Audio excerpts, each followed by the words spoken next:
হায়রে খামার, মুরগির সেটে আসলে কানতে ইচ্ছা করে। বিগত 4 মাস যাবৎ যে লস গুনতে হচ্ছে সারা বাংলাদেশের খামারিদের।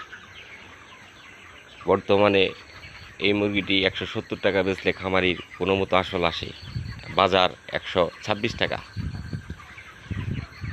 এই 16শো মুরগির ভিতরে 4.5 লক্ষ টাকার মতো ইনভেস্ট। আজকের বাজারে বিক্রি করলে 93,000 টাকার লস গুনতে হচ্ছে। খাদ্যর দাম হাই, ওষুধের দাম হাই, বাচ্চার দাম হাই, মুরগি বেচতে গেলে নাই। খামারের দিকে লক্ষ্য রাখার মতো কোনো উপরের লেভেলে কোনো লোক নেই বাংলাদেশে। সিন্ডিকেটে ভরে গেছে, সিন্ডিকেটে সব মুখ কিনে ফেলছে। আজকে লক্ষ লক্ষ টাকা আমাদের গুনতে হচ্ছে। আমরা কি করব?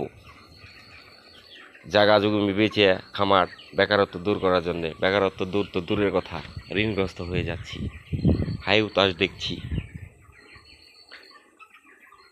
আগে এরকম ছিল না। এই খামারটারে ধ্বংস করে দিচ্ছে এই সিন্ডিকেট, বাংলাদেশের সিন্ডিকেট।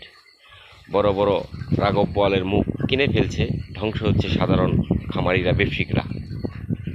কি করব আমরা? কার কাছে বিচার দিব?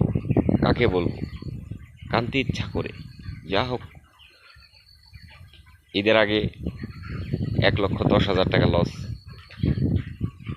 রোজার আগের দিন 95,000 টাকা লস, এখনও দেখা গেছে ওই সেই লস লস লস। যা হোক, রাখে আল্লাহ মারেকে, সামনে হয়তো খামারি বন্ধ হয়ে যাবে, সমস্যা কি? রাঘব বোয়ালের করে বুঝ হলেই হলো।